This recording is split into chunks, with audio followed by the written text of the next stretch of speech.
Oh, and welcome to a Gypsy's Kiss. It's Sunday Fun Day, and we're going to try one more time. I'm Shelley, Carney. And I'm Toby, Younis. This is the 7:30 version. We're going to try one more time. We think the problem is fixed, but we won't know until, of course, you tell us that the problem is fixed. Hang on, I have to clear my throat. So we'll see what's going to go on. Sorry we're putting you through this, but we wanted to keep trying until we got this corrected and we can figure out what the problem is. So watch the intro again.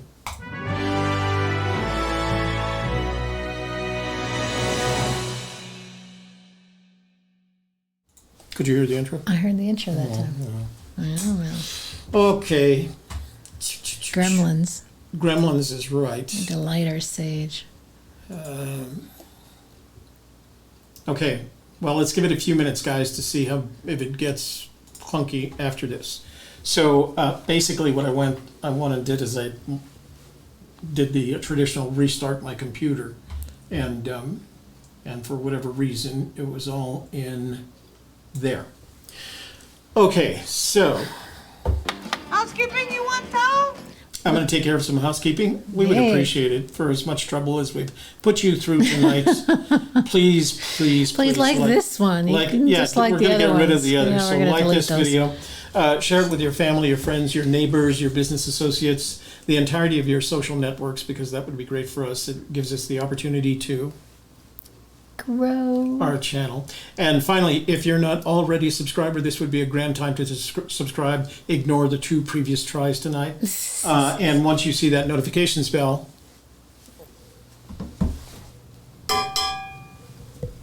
you have to be a little faster on the old notifications bell. It's doing things. Click on the notifications bell, and that way, every time we start, every time we start a live stream, or every time we schedule a live stream,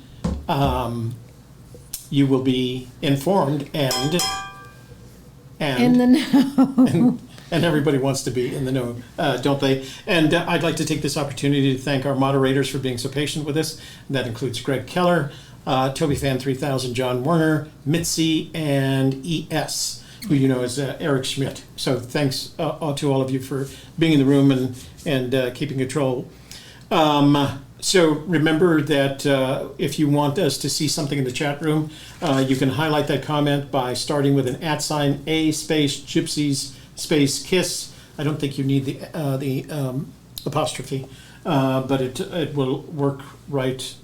It'll highlight it for us. That way we'll know. There you go. Rick Plank's got it. Okay, exactly the way that Rick Plank did. And also, you can send us a text to 866-597-9901. That's our phone line. We'll be opening it up so that you guys can call in. And I guess we're going to have to go to 9:30 if we're going to do a 2-hour show tonight. Can you do that? Sure. Okay, Kevin, if you see this and you're on, Shelley's You gonna- haven't given up on us. Yeah, Shelley's going to be late. Okay, so what I would like to do is start with, let me check my stream. Sometimes you just got to keep failing and failing and failing until you can finally get it Until I right. Get it right. Yes, this Yeah. is live, Hooli. Yeah, Holy, it's live. Yes. The other two, ignore the other two. See, I'm Can still we getting delete the other advanced two? here. Yeah, me too. Let me delete those other 2 videos so nobody gets confused by them, because Yeah. that will create confusion. So while we're waiting for Toby to do that, we can talk about the end of the month was Friday. We had a group of May searchers who went out looking for the treasure in May, including Cynthia Meacham, who has now not found the treasure, so she's asked to be moved down to June. And Mr. T as well has been moved down to June. So Davio, Bo Walker, Clayton Watson, and Bird, if you would like to be moved to another month, let me know and I'll move you down. So I don't think anybody found the treasure in May, but we had some good tries. Yeah, we did have some good tries. Cynthia came over yesterday because we had a painting that Frank, our viewer, Frank Brousseau, had painted, and he wanted to get that to Fenn, so he dropped it off with us on Friday night after our show. We met him at the nearby Starbucks, and he gave us the painting, and yesterday we gave that to Cynthia, and she's going to take it to Fenn's house on Tuesday. You want to start with emails? Emails? Oh, so you want to talk about Super Chat real quick? Oh, Super Chat? Now that we're back? Okay, now everybody's going to say, your sound is horrible again. No, it was just the way I was talking. We have Super Chat available to you if you would like to click on the stylized dollar sign at the bottom of the chat, and that will put your comment or question into a colorful box and highlight it on the screen for everybody to see. Or you can just do the @ A Gypsy's Kiss like Steve Wayne has done, and that highlights it in orange for us to be able to see it. You're going to also text us 866-597-9901, send us emails, or give us a call when the phone line's open. And I think we're going to be able to do that tonight after all. Yeah. Woohoo. So the other thing too is, although we will be taking calls later in the evening, if you would like us to call you, send a text message to 866, and I'll start with those, right? Before I open the phone lines, I'll call anybody who asks us to call them, 866-597-9901. Use the phrase, please call me, and then tell me what you want to talk about, okay? All right, so you want to start reading emails, and then we'll come back to the chat room? All right, why don't you play our email video? Email video. Email video.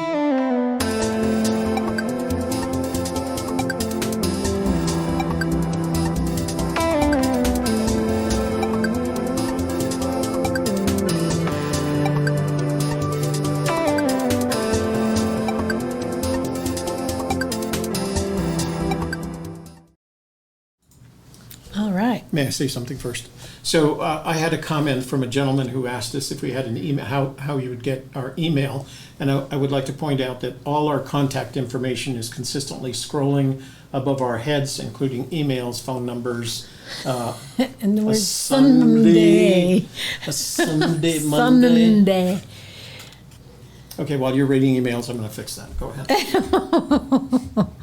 But yeah, paypal.me, we got our email address, we got our phone number here. So yeah, all that good stuff. So here's an email from Tim Kirkland from Clark, Wyoming, and he says, could you please share with Montana searchers? So this is some information he wanted to share with the people searching in Montana. I enjoy watching your shows. Thanks for doing them. I was wondering if you could pass the information on to the searcher community for anyone searching in Montana. I have went boots on the ground once at this location in April as my first boots on the ground ever, and I had planned to go back, but I had to have back surgery, and I have another surgery scheduled for early June. Since I'm not sure I will make it back out this season, I wanted to help any other searchers who may have the same solve area. I've attached several pictures to give them an idea of what it looks like firsthand. It's about 50 miles north of West Yellowstone in Cameron, Montana. Trail number 328, Indian Creek, which matches a certain number of Forest's flight missions. The trail cuts through a highly disputed piece of private land called Wonder Ranch, similar to Fenn's comments about Wonderland. As you cut across the property, you guessed it, there is a brown home as well as a guest cabin, also brown. Even though I was unsuccessful in retrieving the chest, my hope is this will help someone else find it and end this madness for all of us. It's truly one of the most beautiful locations I've ever traveled to, and the view is amazing in every direction. No helicopter needed. Thanks for the help, and if you guys ever get up near Cody, reach out to me and you can stay at the ranch. All right. Wow. And then That could be a included, several pictures. So I'll post those. Yeah, I'm going to post this to the community page. They're smallish. So everything that we got from searchers, I'm going to start posting all of that stuff to the community page. The other thing that happened over the past week or so is that we got some emails from folks that were really long, and some of them wrote multiple emails. And I don't want to dismiss the value of those emails, but reading in them on the show when you have a 3-page email is really hard. So I'm going to take and I'm going to be posting those emails to our community page as well, because they want to share their thoughts. Now, I know that some of you are still having trouble with the video. That's the YouTube side of this problem. That's what we were trying to explain earlier. We think it's YouTube. Continue to try and refresh your screen. We noticed the problems were on the coasts. If you're on the far east coast or the far west coast, you may be experiencing some problems. Chris is in Taos and without audio or video. We think you're dealing with YouTube because I can see right here that we've got a good outbound stream. B, I can see right there that YouTube is getting a good stream. Oh boy. Anyway, we're trying really hard, guys. He does not own the Wonderland or the Wonder Ranch. He owns a different ranch. Oh. I guess. I'm guessing.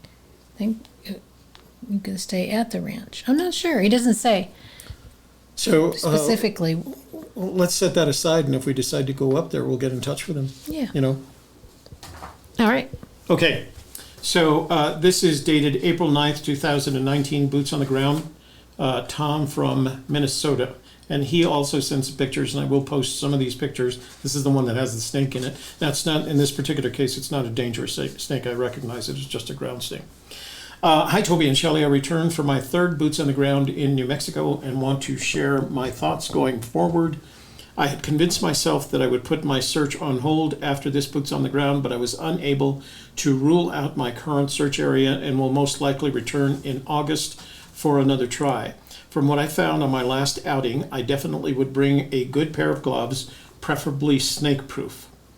There actually isn't there aren't snake-proof gloves, but see photo of snake I pulled out of potential hiding place.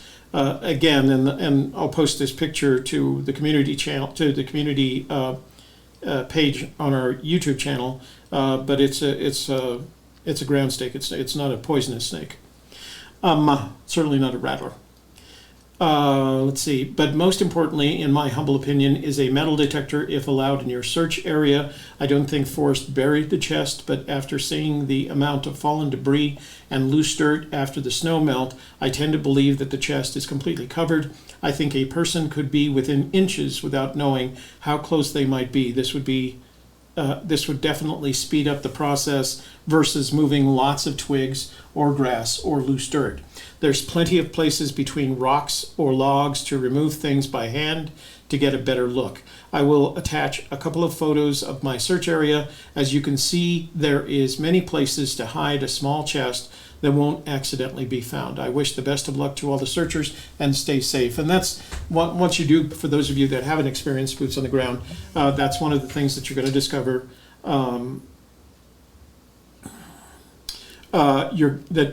You're going to discover is that once you're at your location, the hard part is determining which of the hundreds, if not thousands, of possible hiding places you have, even if you think you've resolved all of the clues. That's why the blaze becomes so important, because I think the blaze is what's going to tell us that we're actually that close. So go ahead. Toby Fan 3000 just sent us an email, so let me take a look at it real quick. All right. This is called Getting in Touch from Luli Bell. Hi guys, I'm a longtime searcher and wanted to touch base with you. Are you going to function at the junction? I suggested this name on Dale's, and so it was. I watch your shows a lot. Luli Bell. I don't think so. Okay, so here, may I address that? Uh-huh. So we were planning to go to the function in the junction because we were going to be heading up to Cody because Shelley and her husband Kevin were going to be looking at Cody for retirement opportunities. But they had some changes at Southwest Airlines where Kevin works, and so he's unable to take that break in June when we were planning to go. Then I thought, well, maybe I'll just go up by myself, take some equipment and do some interviews and record some video. But then last week, my daughter informed me that she was going to be visiting me from June 20th to 23rd. She actually had some planned business in Austin, Texas. So I actually told Christy and Mike over the weekend that I wasn't going to make it to Function and Junction, and I had a valid reason that my daughter was coming to read it. Well, today I got a text message from my daughter saying that the Texas business had been postponed till July, so she's not coming to visit me. So for me, maybe, depending if I can find some place to stay at this point, Function in the Junction is a possibility. Shelley still won't be going, but I may go to do some interview and collect some video and share it with you guys. When I'm Wish there. we could give you a good answer, and things keep changing. Yeah, life, man, and it's it's very difficult when you're in the on the big broadcast YouTube screen, because we're in here and there and people calling. No, we just had a series of funny little events that we think have been resolved. So if I would love to get to Function in the Junction. I would like to take this equipment with me to do some recording, some interviews, and of course I have a lot of video equipment that I'd like to take with me to get some footage. So I'm not going to try and live stream from there because I know the area isn't that dense with stuff, with cell phone service. Your turn. No, it's not. What's I not? read that one. It's your turn to read one. Okay. I was just adding on to. Did he really say that? This is from Tony Rusi. He said, Fenn said in a private communication that HOB did not involve brown trout. Are there any public links to verify this? I don't know that he's ever actually said that. I've never heard. Cynthia corroborated that. Yeah. I don't think he's ever said that. I'm not sure where it came from. So this one's also from Tony. Shall I just go ahead and read this one as well? This one's also from Tony. He says, Dear Shelby and Telly, K-Pro mentioned, and that's what he wrote, Dear Shelby and Telly. K-Pro mentioned on Calazar's show, but she doesn't have time to go through 2,000 emails a day, so I'm asking you two, too. Are there different versions of this Forrest Fenn story? I thought Fenn mentioned, so the subject line is different versions of river bathing is best. Are there different versions of Forrest Fenn's story? I thought Fenn mentioned this originally was in a Montana newspaper article. How many different versions are there? What are the differences, and what are the implications of these differences in the chase? You could probably do a whole show on this. Thanks, I love you guys. So, to the best of my knowledge, there are at least 3, and I'm not going to say versions because I don't know if they're different. There are 3 times this story has been published. Once in the Bozeman, Montana newspaper, the Chronicle? And then he posted it on his website, the old Santa Fe Trading Co.com. And then he wrote it into Too Far to Walk. So that's at least 3 instances of that same story. I cannot tell you the differences because I've never researched it. And the reason I've never researched it is I don't think they have any implication. I don't think if I were to say this to Shelley, she would say, how is that going to get us closer to the treasure? Right? Because there's minor differences in one story that Fenn has told over his lifetime about river bathing is best. Because I don't know how you get there. I don't know how you get there from 3 different stories to I know where the treasure is. So I don't mean to dismiss your question, but I have to respond to my partner here. Okay. Hit it. Let's see. This is from George Abord. Good call. I think actually we read this one at the other night, didn't we? Toby and Sherry have a wise policy of not partnering with anyone to go proxy to hunt the treasure chest. Do you want me to read this again? Because we did read it. No. It came out last week. Came out on. We did read a couple of emails the other night. Oh, we did? Yeah. Oh, okay. Do you want me to Sorry. read this again? No, I mean, if we've already read it, there's no need to read it again. Yeah. Also has some- You read it. Okay. Okay. All right. Then I'll wait. This one is entitled Not in Yellowstone from Aaron Herlihy. Hello, a Gypsy's Kiss. I just came across this interview with Forrest Fenn from May 8th, 2017 in the Collected Works bookstore stating he hasn't been up to Yellowstone since 1950. Why would Fenn admit this, as it would exclude Yellowstone for the search? My opinion is that it slipped accidentally from Forrest because he was generally interested in the conversation he was having and not focused on the treasure hunt clues. I'm trying to remember, he resolved this one time because he has since said in the 2006 television interview recorded interview that Davio shared with us. He said he had been up there every summer since he was a kid. So conversation he was having not focused on the treasure and clues. I'm curious, am I missing something? Has this been covered? Why are people still searching Yellowstone? Started the 13-minute mark at 13:08. Forrest states, I haven't been back up to Yellowstone since 1950. And what he's linking to is an interview that was done by Isaac Cole. And Isaac was a podcaster. I think at one time he worked for public broadcasting, but he had taken a leave of absence and he was doing a blog and a podcast called On the Road with Charlie. Charlie was his dog. And he was traveling from the East Coast to the West, and he was interviewing people along the way.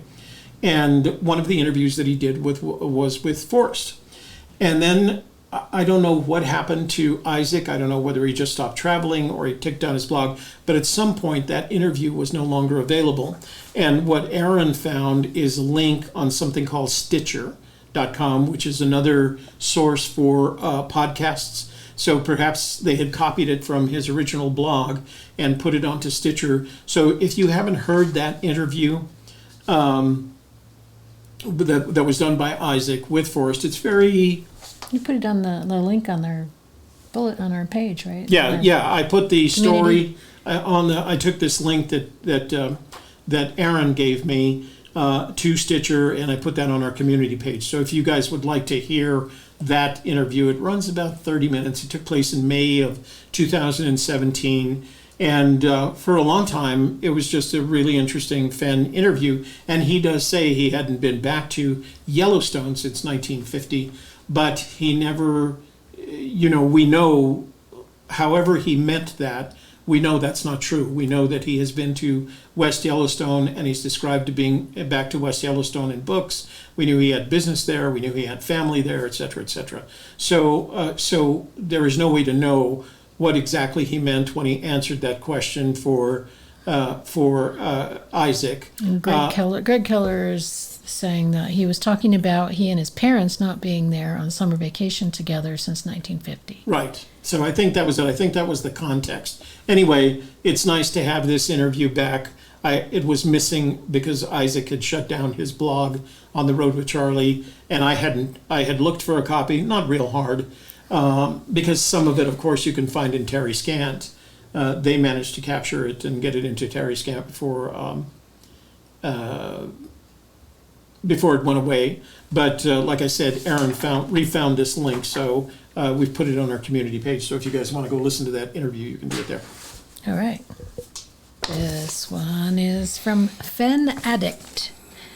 And he says, Hey, Toby. Was just wondering if anyone else has had to admit temporary defeat due to the water very definitely being high, too high. A walk of shame, not because my solve is incorrect, but because the water was too high for me to cross over and get to my location. First boots on the ground was the first week of May. Traveled over 2,000 miles to almost my location. Came up short by 250 feet. Arg.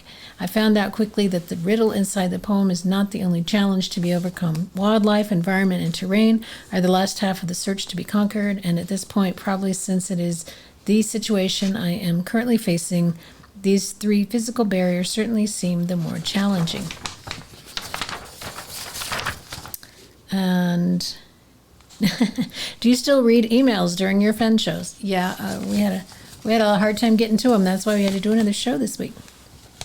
I was truly curious if any other searchers had to endure the walk of shame, not for an incorrect solve, but because of unforeseen wildlife, environmental, or geological issues that prevented them from reaching their location. For me, the waters were indeed high, too high. We will have to return for a second boots on the ground.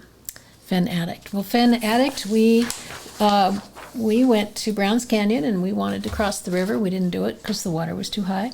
We wanted to go to Rio de los Pinos the first time at the end of April last year and couldn't quite get there either because there was ice and snow blocking the road. So we understand.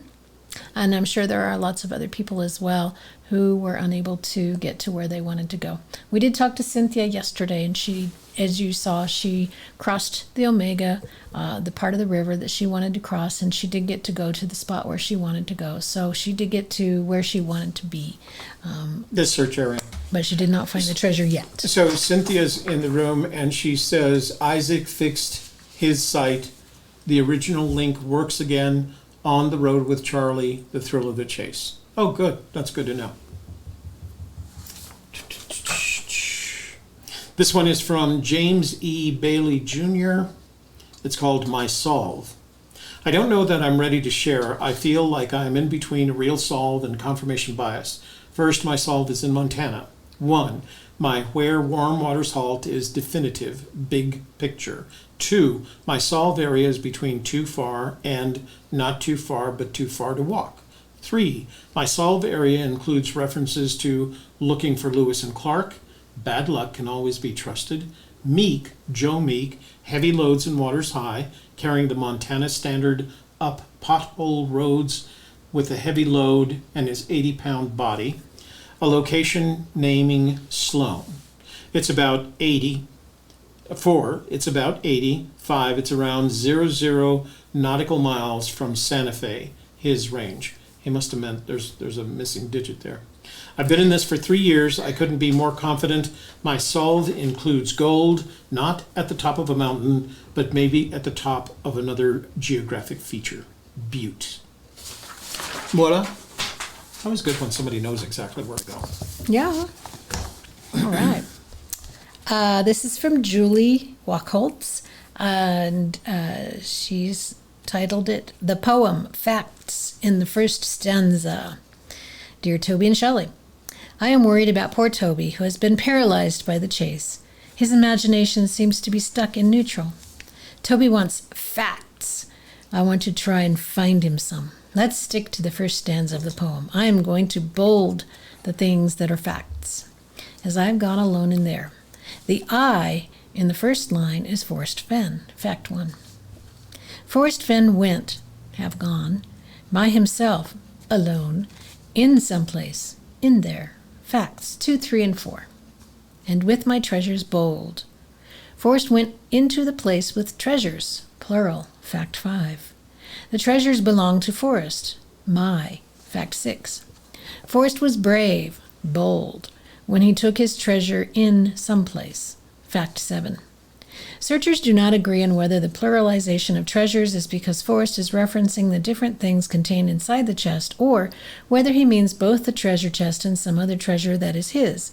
And why was doing this a bold act? Speculating is not fact, and right now Toby only wants facts. I can keep my secret where? Forrest is going to keep his secret, fact 8.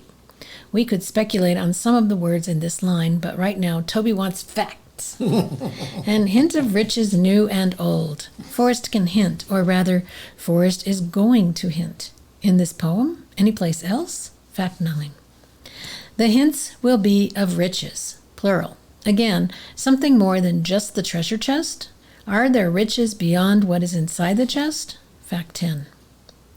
Too much speculation for Toby. What we do know is there are old riches and new riches that will be the subject of Forrest's hints. Fact 11. I count 11 facts in the first stanza. I think that's pretty good. Sleep well tonight, Toby. Julie in Washington State. Well, thank you, Julie. That was very thoughtful of you to take the time to write that, because you know I do like facts.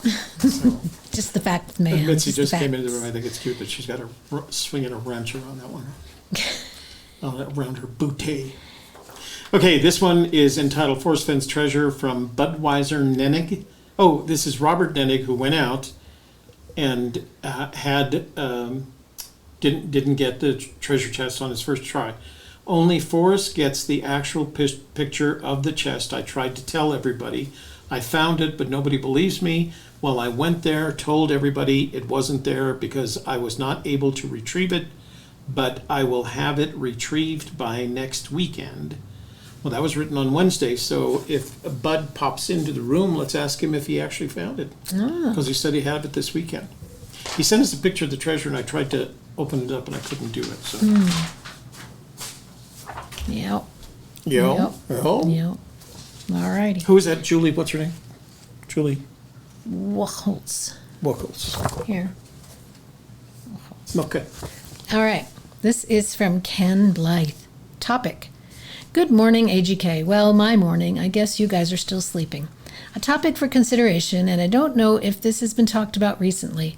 I am fairly new to this. Is it possible that not far but too far to walk refers to the distance from his home to the chest or where warm waters halt? This would further support your New Mexico thinking, which I agree with, as well as your general location. I believe the poem may require precision, but the order the lines are structured is deceptive. Just some thoughts. Have a great day. Ken. Let me say, we need to say goodnight to Greg. He's got to get off to work. All right. Good night, Greg. Thanks. Thank you very much. We appreciate it. Well, Ken, I thought the same thing. So I agree with you that not far, but too far to walk is how far it is from Forrest's home to the treasure. And then he says, I meant to ask in the last email, do you think there is any significance to the shiny Canadian coin on the front cover of Thrill of the Chase? I had never noticed that there was a shiny Canadian coin. I don't have my book here. Hadn't noticed, so no, I don't have anything to help you with. We don't think there is, but there might be. Who knows? Is that helpful? Oh, folks are starting to get video. Evan Penn just got video, and Oh boy, oh boy, it's been quite the and ordeal this evening. Paul Ammons is on the Facebook page. So. Okay, cool. Justin Nelson, Forrest Finn question, and he does say Finn. I didn't make that up. Justin in Kansas. Hello, I have been listening to you guys for a while. Let me read that again. I have been listening to you guys for a while on YouTube.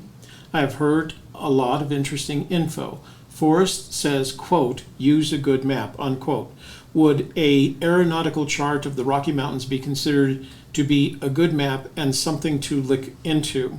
Thank you for your time. I will be waiting for your response. So, Justin, I think an aeronautical map. First of all, they're not as detailed as some of the maps that you would get from the Bureau of Land Management, the National Forest, et cetera, et cetera. So, but the nice thing about it is there's waypoint markers that have these really interesting names. They have altitudes. So there is some additional information that might be helpful to someone, but I think it's on the extreme edge of how it can be helpful. And, you know, Fenn has said you don't have to have any specialized knowledge. Aeronautical charts to me are extremely specialized knowledge. I mean, I don't want to say they're only interpretable by pilots, but the information that's on there is very specific to flying over Mother Earth. So they're fun to look at. You know, for example, it is that if you look at the flight plan, the standard flight plan from Santa Fe to Cody, Wyoming, it flies right over our Toltec Gorge. So, but it's happenstance, right? I don't think there's anything in the an aeronautical chart of the 4 treasure states that's going to get you closer to the treasure. Okay, this is Worth the Cold After All from Okie Tarman. We see Okie in our chat room every now and then. Toby and Shelley, love your show. I have been watching for about 4 months now and fairly new to the search. I have been boots on the ground with my brother on March 26th, and was that an experience? After hiking for a total of 9 miles the first day and not even getting close to our destination, we returned to our pickup, which was parked 2 miles from the trailhead. This accounts for the 4 miles of our efforts that was not worth the cold on this day. The first day was done on frozen snow without snowshoes, and it was working pretty good until the afternoon temperature started warming up. Breaking through the frozen 2 or 3 feet of snow was exhausting, to say the least. So we decided to rest on the second day and work on finding cheap transportation to get us to the trailhead. I now own a 1981 red three-wheeler that we bought for $500. This turned out to be the best $500 I've spent in a long time. On the third day, our little red three-wheeler got us and our gear within a quarter, I'm going to think he probably means a quarter mile, of the trailhead, and we were excited. We had made it to the starting gate in record time. With our new rental snowshoes, we were on our way to the target area. First time in snowshoes for me, however, I learned quickly that walking in them was at a much slower pace. As dark was approaching, we started looking for a good dry spot to camp. The snow was deep on the trail, but melting under the pinon trees. My brother asked me for the tarp. I looked at him with a blank face and said it was so heavy, so I left it on the three-wheeler. He said, "Okay, do we have a tent?" I replied, "Nope." He very nicely replied, So wait, you bought a three-wheeler to make it, and you didn't take anything with you? Okay. he left it on the three-wheeler. I didn't want to carry it. I don't know. Nope. Very nicely he replied, "This is going to be a first for me." I smiled and said, "Me too." We built a small fire and made it through the night. The next morning, we approached our area and found only the beautiful scenery down our canyon. We had realized this was just too far to walk. There was very little snow in this area due to windy conditions. As I sat there, I felt like this was the perfect spot, or possibly could have been the special spot. We headed back up the trail, and with the warming temperatures, we learned that snowshoes do not always hold you up on the snow. But we made it back to the three-wheeler just after dark, and that was the best time I've had in a long time. I must say, the 2-mile ride on the little red three-wheeler back to the pickup, my brother driving and me facing the opposite direction, was an experience. He only threw me off twice on the hard snow-packed road. However, no injuries and a great time made it all worth the cold. Very good story, Okie. Thank you for sharing. Okay, it's a great story, and you told it very well. Thank you for sharing that with us. Registered letter from Bruce Perry. Ooh, we could get in trouble with registered letter. Hello, Toby and Shelley. I have sent a registered letter to you. You should receive it shortly. It contains a copy of a registered letter I sent to Forrest. I have also just emailed him with an apology for the contents of the last paragraph of that letter. Those thoughts should have stayed in my head, not written down. I've had that regret many times. I thought it was important for you to know that when you read the letter. Well, now you have my email, so I guess I'll hear from you if you have any questions. I sent Illinois Ghost the same letters you will receive. I have no idea where this will go. Kind regards and peace, Bruce Perry. Ooh, intriguing. Aha. So, Alrighty then. well, I'll know because my UPS store, if you send it to the 3167 address, that's my UPS store, and they'll call me if they get a registered letter. Okay. So this is from Chris Dotson, D-O-T Son, original signed painting. Just thought I'd share this with you. Please share it on your show. I'm selling it to fund my journey. And Toby has a... I do. Well, I had it up, and then when we went... coming on the screen, you will see it in just a moment. It's a painting. Yeah. So this is... Original signed painting. This is a signed painting by Chris Dotson.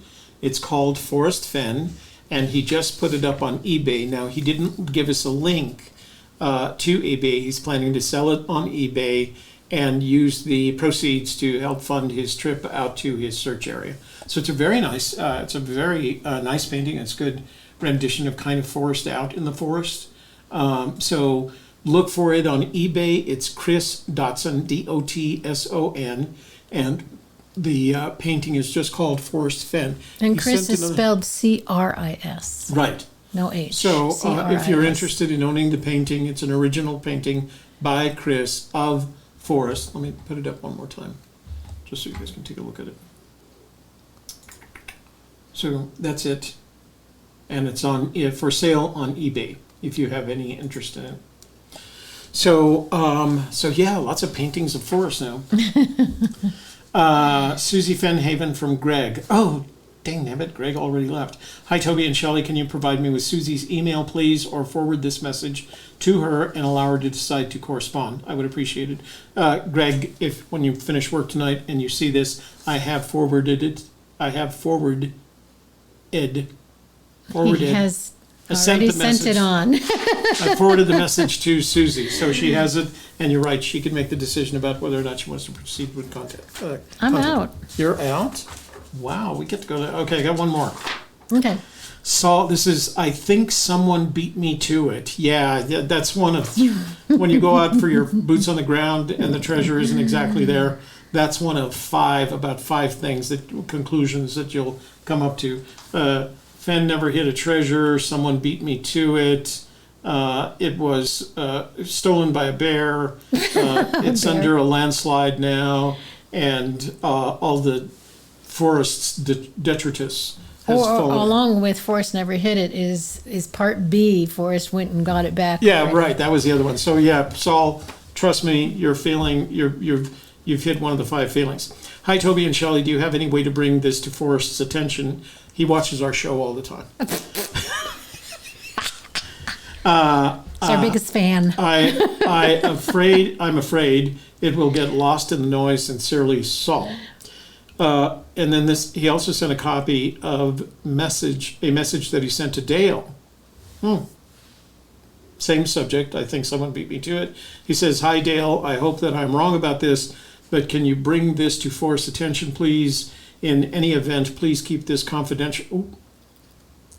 Let's see. Please keep this confidential for now, since it also represents a line of thought that, even if wrong in this instance, could aid other searchers. Sincerely, Saul. Then there's a copy of an email. I don't know how it aids you if it's wrong. Wow. Okay. So there's a copy of an email from Saul to Forrest Fenn, and he says, went to the theoretical X formed by extending the lines from blankety blank with blankety blank, searched the entire place for hours twice with a Garrett AT Gold, expensive metal detector, and only found a couple of hot rocks. A hot rock is a rock that gives you a reading on your metal detector that's got some form of metal into it, but it doesn't tell you anything. It's a Charlie Brown. I'm not a rock. And he sent some pictures of what looked like some. Alan K. Can you change the channel's name to a Mitzi's Kiss? Mitzi's Kiss. So he sent some pictures of trees that have been blazed, but he doesn't say what the context is. So Saul, trust me, nobody's beat you to it, because if somebody had beat you to it, we'd already know. A Mitzi's Kiss. Oh, William, the surprise that was indicated here, we thought we might have a special guest, but that didn't happen. So, surprise! We had way too many issues today. But we're still here. Surprise! And any other surprises? Yeah, I don't know if we can do any more surprises. There's a big surprise that we actually made it the surprise back on is the more air. on us than it is on you, I think. Yeah. So the special guest that we had planned will be back. They reconsidered their position in the matter of talking about their searches, and promised to come back after the next time they go out. So we'll have the search person back. So this goes back to 7:21. Well, the good news is we'll be able to start at the beginning at 7:32, which is where we went back for. Look, this sounds good. Are we doing hellos? Yeah. Do you want to do hellos? Okay. Did you play the video yet? No, I haven't, but I will. Okay. Hello from the other side.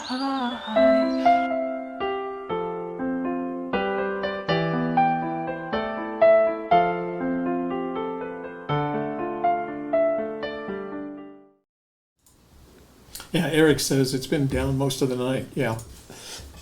All right. Thank you for waiting. Sorry. Why don't you Everyone's start? confident. Because you go further back than I do. I do. Yeah. Oh, okay. So, L. Ryder's in the room, Jason Dent. Hey, Jason, how are you doing? These are everybody telling us that our audio sounds good now. Deborah Jensen's in the room. Hi, Deborah. Ender Haven, where do you pick up? 7:44. Oh, wow, long way to go. AJ Ringville says, born again. We are indeed Toby Fan 3000, one of our moderators. Thank you for your moderation duties. Says we're golden. Steve Wayne says we're good, continues to be good. Great. Tamara Lamb's in the room. Hello from Connecticut. Another Connecticutter. Karen Warner, the better half of Toby Fan 3000, is also in the room tonight. Steve Wayne. Oh, wait, don't we have no, we don't. Never mind. A song for... We need to get a bunch of... oh, I do have some new cards. I think I guys told you. Dave Hedblum. Dave Hedblum. Hedblom. Copper Dan. No. Oh. He's Dan that's Hedblum. Dave. Maybe that's a brother. Dave, are you Copper Dan's brother? Sounds great for now. Hooli, is this live? We are Hooli. Yes, we are. And Hooli, don't. Took your place. Steve Wayne, who insists on it's the whiz. Steve is just the body carrying my personality. So... AJ Rainville, you said? AJ Rainville, Jayla G. G. Glad you tried again. Yeah, we are too. We're glad Thank you tried again. That's right. you We're glad had to put up with 3 tries. Third try is the charm. Kurt Hensley, everybody sounds like good. Now, this is where we started. Sean Martinez, I have so been looking forward to.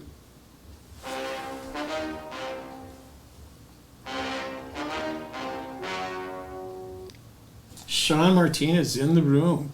All right. It's good to have you back, brother. Yeah. Nice to see you. You can make Missed Sunday you. nights. The Sassy's in there. Oh, Sassy. Sassy, just tell me later on in the thing if you've had a conversation with RF Hecky, with Susie Van Haven. Because I want to make sure that's good, because we need to take care of something for you. Zozo Rock says, hi, everyone. Is He this has the... the song. Yeah, I know. I got it. All right. We've changed it. As we wind down the road, our shadows time in our soul. Yes. Right. Zozo's in the room, and he is rocking it. Sean Martinez says, we're good. Sounds good. Massimo's in the room again. Yay. Yay. He even says Welcome yay. over from our Facebook guys. It's Corvette Shelley. What's that? I think it was just the way I was talking. It was kind of Corvette. interesting and different. I don't know. Ross B.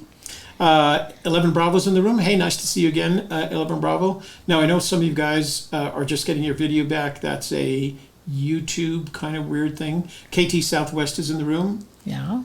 Steve Wayne, Greg Keller was here and then had to go because he has to leave at 8 o'clock to go to work.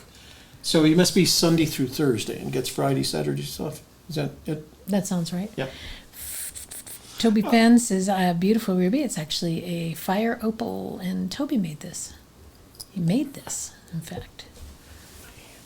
Magic. Yeah. Magic fingers.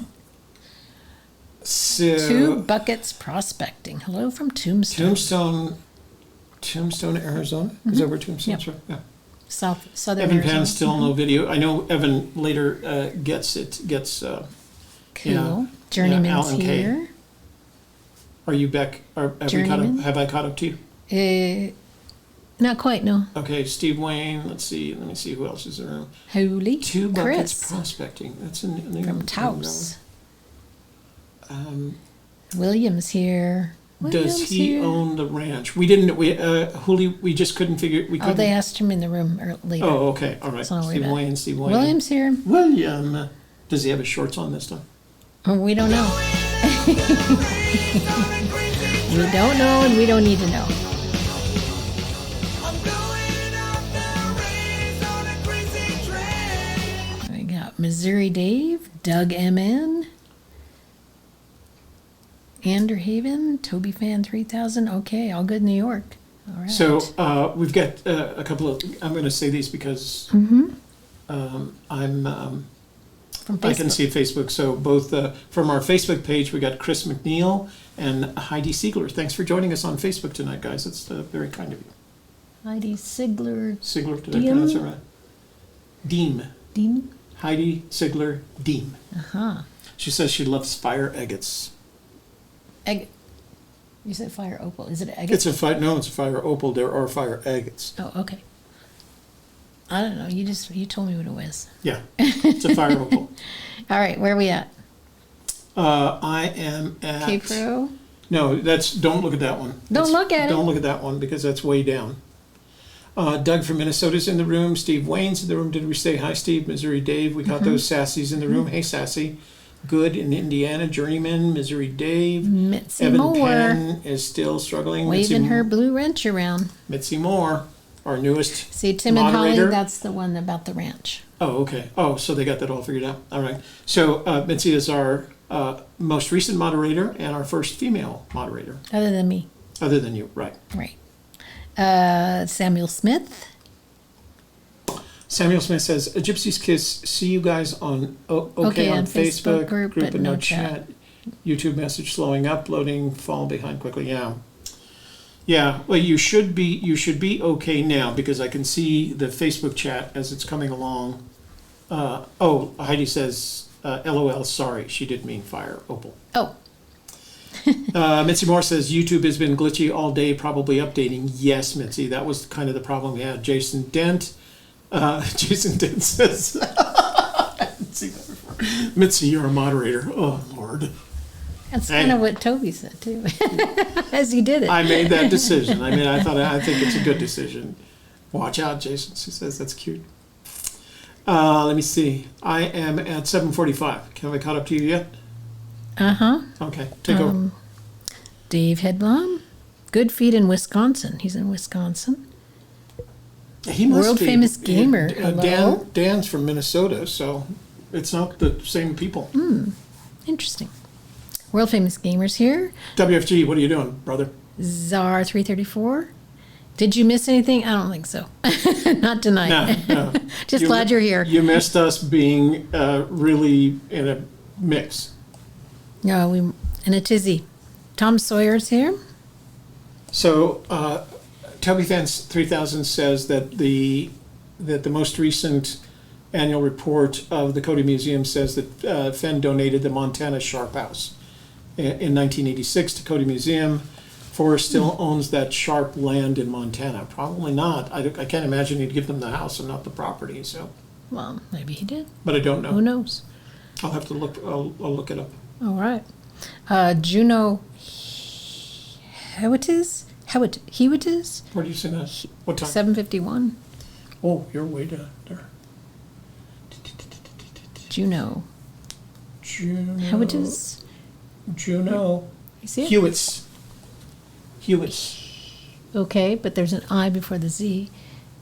Oh, Hewitts. Hewitis. Hewitis? Hewitis. Okay. We're going to have to go with that because that's the best we're going to get. Sorry about that. I want some of what William's drinking. Juno, you're going to find out that William is perfectly sober. He's always like that. All right. That's why we played this for William. Going up the race on a crazy train. I'm going And as Toby said, we do have some open spots. So if you did not get a song or you gave up your song, Hooli, and would like it back, just let us know. And just send us an email with the name of the song that you would hope to have. And if we can find the karaoke version of it, we will put it up there for you. Yeah, if you go to karaoke-version.com, search for your song, and send me the link to that song. You don't have to buy it because you have to pay for these songs, but you don't have to buy it. Just send me the link to the song, and I'll add you. I have 13 carts available, and 3 or 4 of them are already spoken for, so probably 9 if you haven't mentioned it before. All I got to right. take care of the ones that have already asked for them. Okay. And Cynthia Meacham's here. Cynthia. I wasted away again in Margaritaville, searching for my lost shaker of salt. So I want to thank Cynthia for coming by yesterday. Shelley and Kevin were over at the house, and Kevin and I were putting up some shelving in my garage. And I had called Cynthia about Frank Brosseau's painting of Fenn, and she volunteered to come and pick it up, and she's taking that, as I said earlier, to Fenn's house on Tuesday, so he'll get to see it then, Frank. So, but Frank, it's a beautiful painting, and I'm glad that Fenn decided to take it.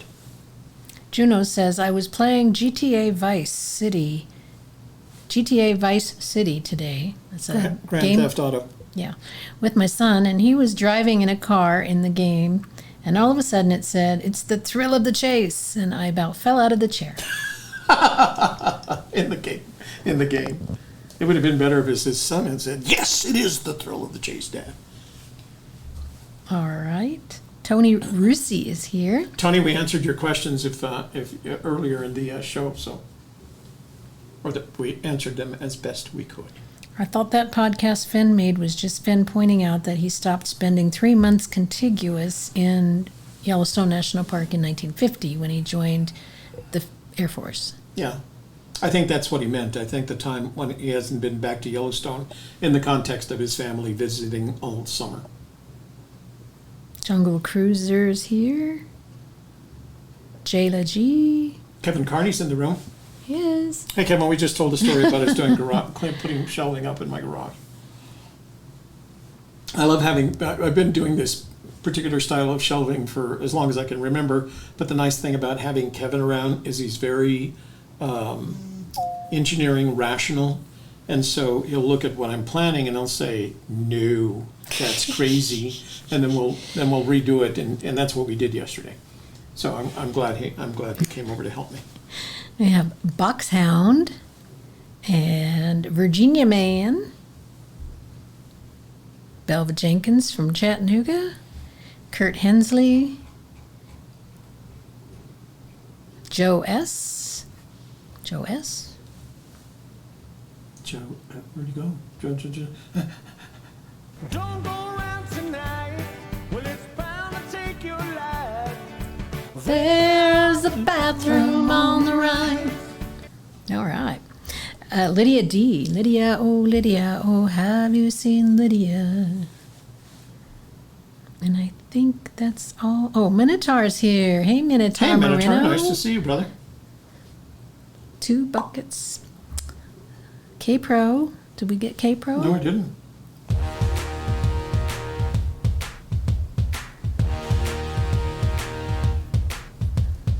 We got Joel Lewicki. But still haven't found what I'm looking for. But still haven't found what I'm looking for. All right. And apparently we're taking our newest moderator for granted. Oh, did we forget Missy? Did she remind us? No, Oh. Craig Carter. I see Craig Carter. you know, I've got to really sort these again. Here we go. It's my life, it's now or never. And I ain't gonna live forever. All right. And we have Jerry Harris and Scott Mandarich.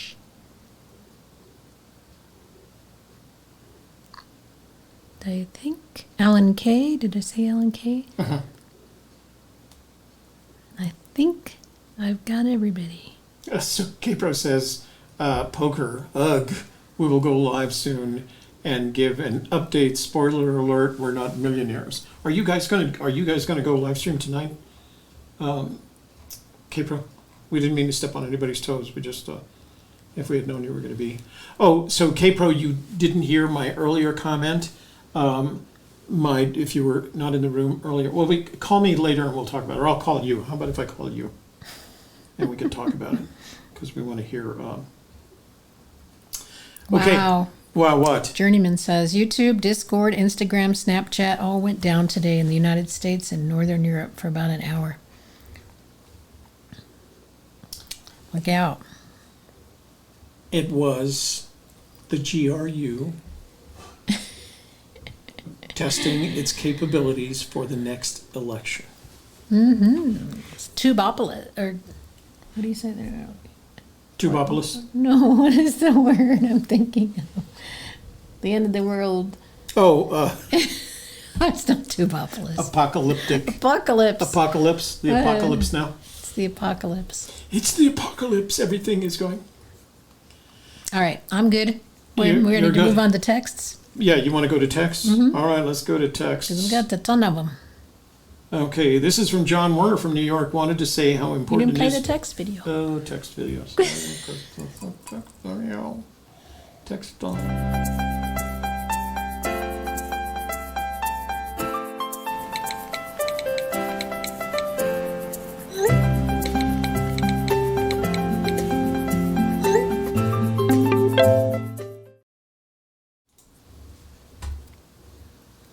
I like when people say Lydia, says, yeah, no. My daughters do that here. Hey, Dad, yeah, no, we're not going to do that. Where's Copper Dave? Oh, see, that's what we thought. K-Pro, are Copper Dave and Copper Dan related? Alpaca lips. From Steve. Alpaca lips. Okay, this is from text message from John Warner from New York. Wanted to say how important it is for searchers to use a tool like Google Maps and how to download a 40-mile radius, as many areas in the Rockies lose cell reception. Hiking in those areas, you can still use your downloaded map and not get lost. Help in driving through dead areas as well. Agreed. Good advice. We got a voicemail from Bird. Oh, I talked to Bird, so I'm not going to play that. Lydia says, no, I like it, Toby. That was regarding something else. Oh, okay. You misunderstood. All right, excuse me. So, Sherry from Pennsylvania. Hi, Toby and Shelley. We watch your live shows every chance we get. Thanks. We were wondering what your thoughts are on the line in the poem, your effort will be worth the cold. Thanks. Want to answer that? What do we think the line worth the cold means? Well,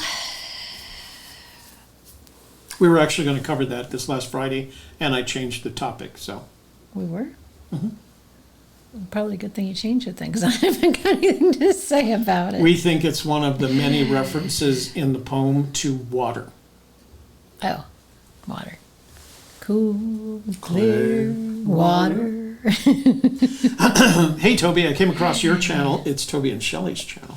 Hey, Toby, I came across your channel. I've only been doing this for about 5 days. Did some research and checking in on all this and what Forrest said. Keep it simple. Keep it in the box. If you do that, look, whatever happened to punctuation? This is hard for an old man to read this stuff without punctuation. Just checking in on all this and what Forrest said. Keep it simple. Keep it in the box. If you do that, look at the state of Wyoming. It's a box. And the bigger picture is keeps you in the park from the poem. And the poem is a map. And I think I've narrowed down all 9. One word, brother. Punctuation. Because it just makes it impossible for this old man to read this stuff. So Dave is Dan's father. Oh, wow. Yeah. Well, welcome to the fold, Mr. Headblum. Blum. Headblum. It's just one O. Okay, let's see. This says, hi there, it's Brian from Alaska.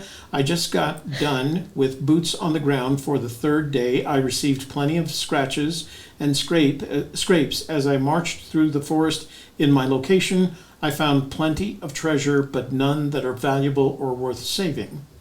Only the memories are worth saving, I suppose. Leaving Bernalillo tomorrow. Back home. Great times here in New Mexico.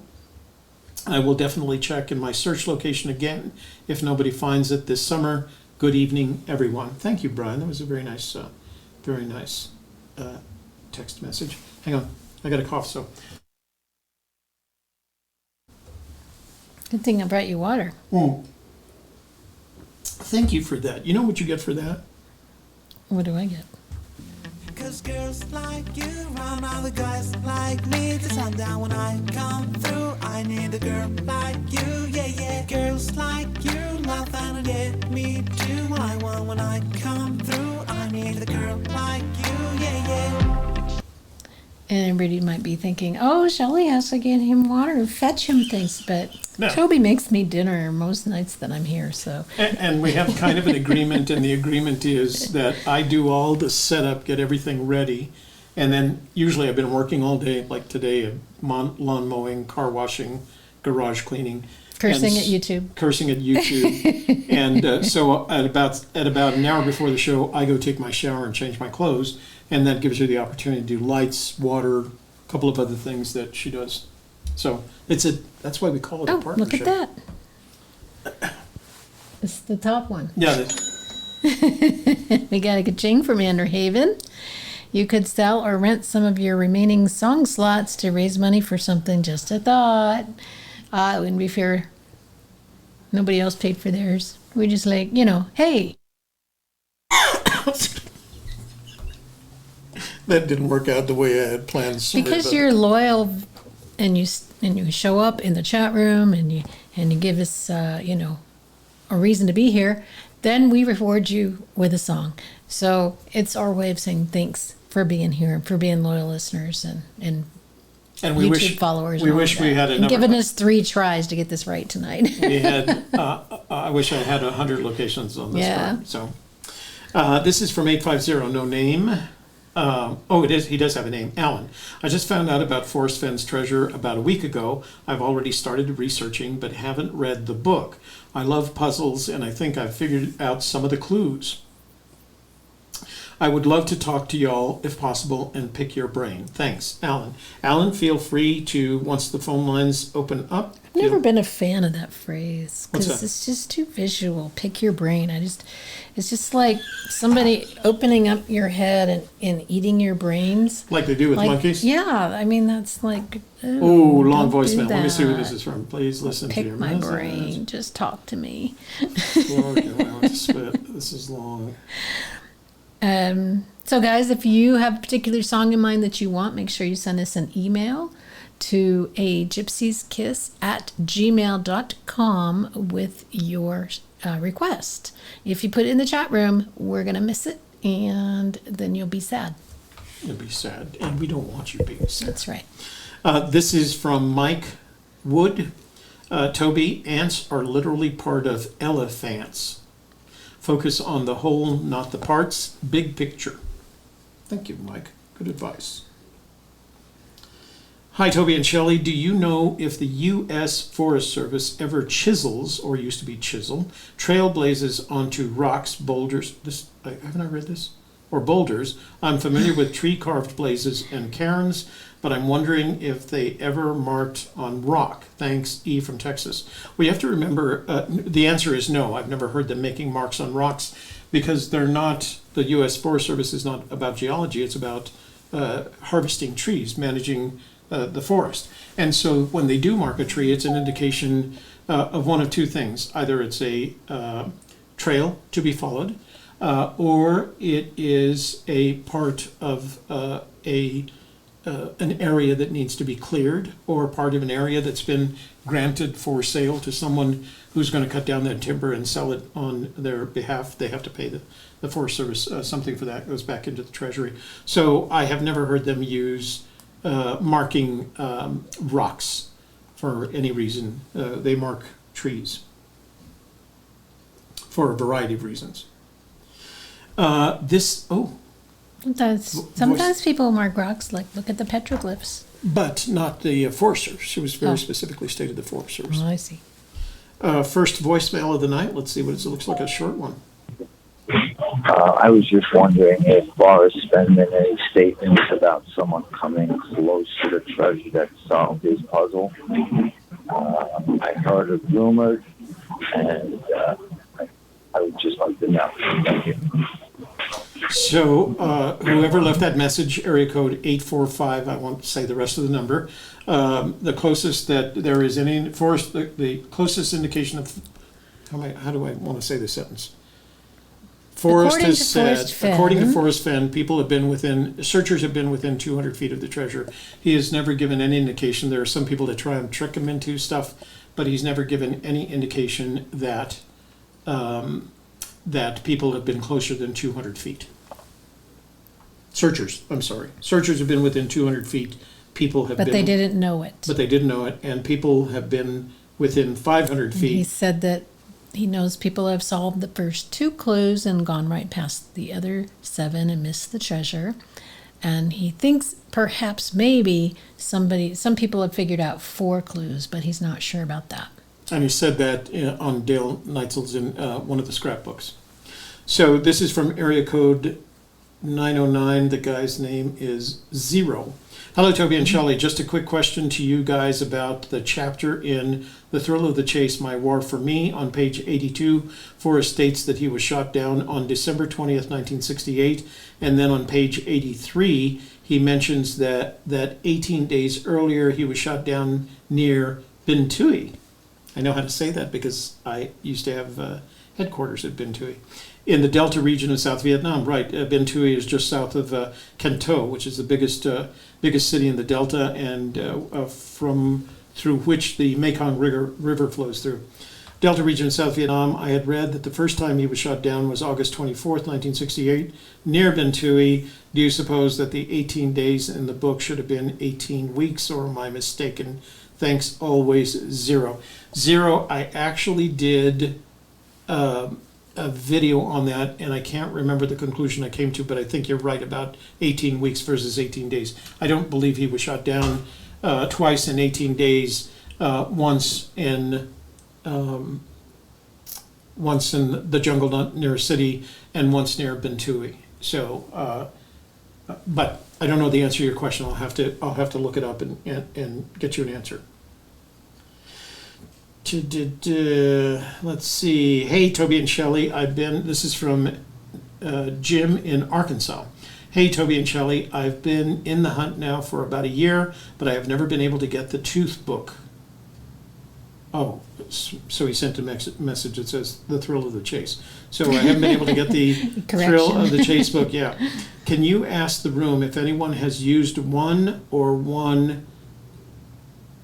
a used one, or one that they are not using that they could send me? I'm watching live, but I can't seem to chat for some reason. Don't know why. So if there's anybody in the room who has a spare copy of The Thrill of the Chase and would like to share that with Jim in Arkansas, so indicate, and then Jim will figure, you guys, if you're in the room, see if you can figure out how to get it from that person to you. I gave my spare copy away to my son. Okay, let's see, we got a couple of voicemails. All right, so this is voicemail. Hello, Toby. My name's Sean. I'm 90%, if not 100% positive I found the solve. And I'm not quite sure how to ask if there's some way of setting up a PayPal account for me to take my dream quest out to look for this.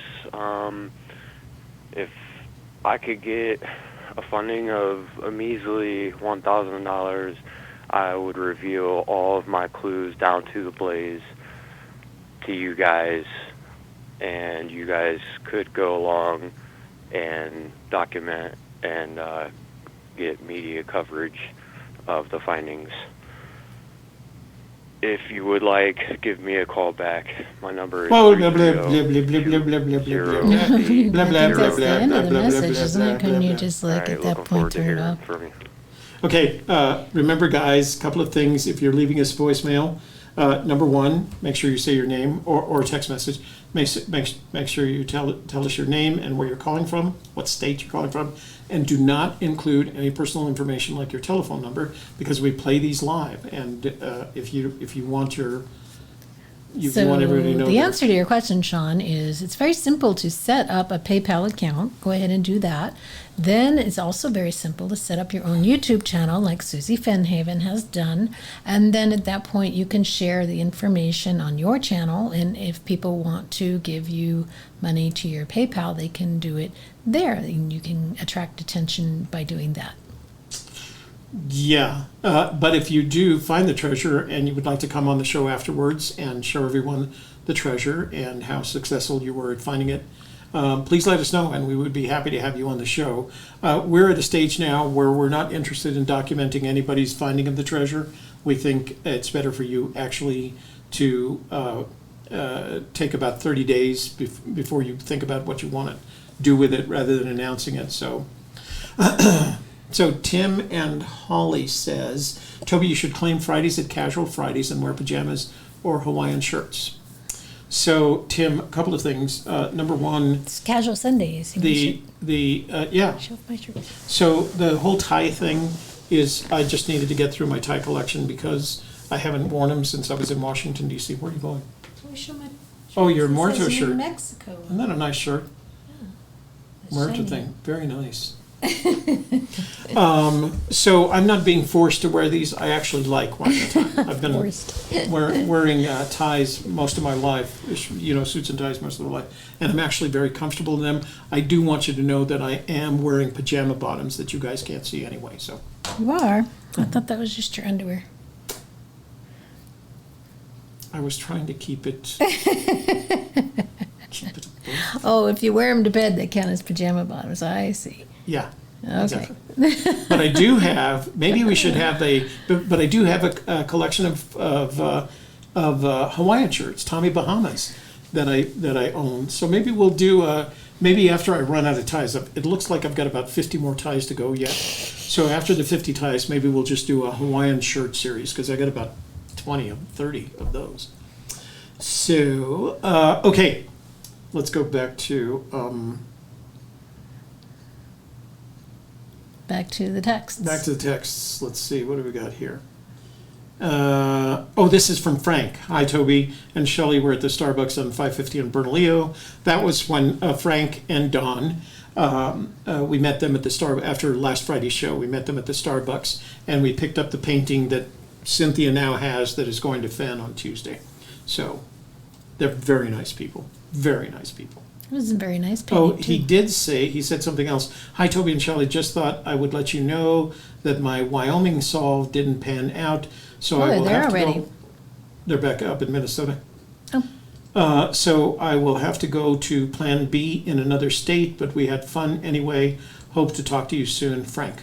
So Frank was actually, the reason he was coming through Albuquerque is they had started in, what part of Arizona? Do you remember? Phoenix. Phoenix, Arizona, which is their winter home. They're snowbirds, right? So they started in Phoenix and they were coming through New Mexico to head up to their summer home in Minnesota. So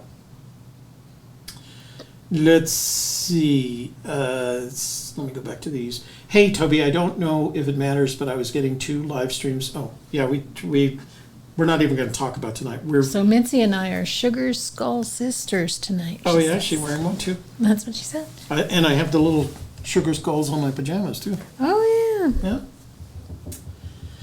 Yeah. Voicemail. We're sorry the caller left no recognizable message. Okay, well then I won't listen to it. Hey, from somebody, please call. This is from area code 647. I'd like to discuss a few things I think the community can agree on that would bring the search area down considerably. Yeah, trust me, that's not going to happen. Considerably. Also, I sent an email under the name of Adrian Pavetta. You don't need to read it if you plan on calling. So, Adrian, your email was one of those long ones that we got. We're going to be posting that to the community page. So that's what I'll start doing. Paul Ammons in Texas. Did anybody ever decide if the home of Brown could be an outhouse? Thank you. Love your show. Some people have decided, and Yeah. we are not those people. So, Paul, there was a point at which there was somebody, and this was back in the early part of the chase. Somebody actually made it into the news because they were digging up an outhouse, got caught, and said they were just trying to find the treasure. So that's when Fenn came out and said it's not associated with any structures, any man-made structures. That includes outhouses. So don't be messing around with outhouses. They're dirty. Okay, Ooh. so Forrest has said this is from area code 307. Make sure you give us your name so I can say your name.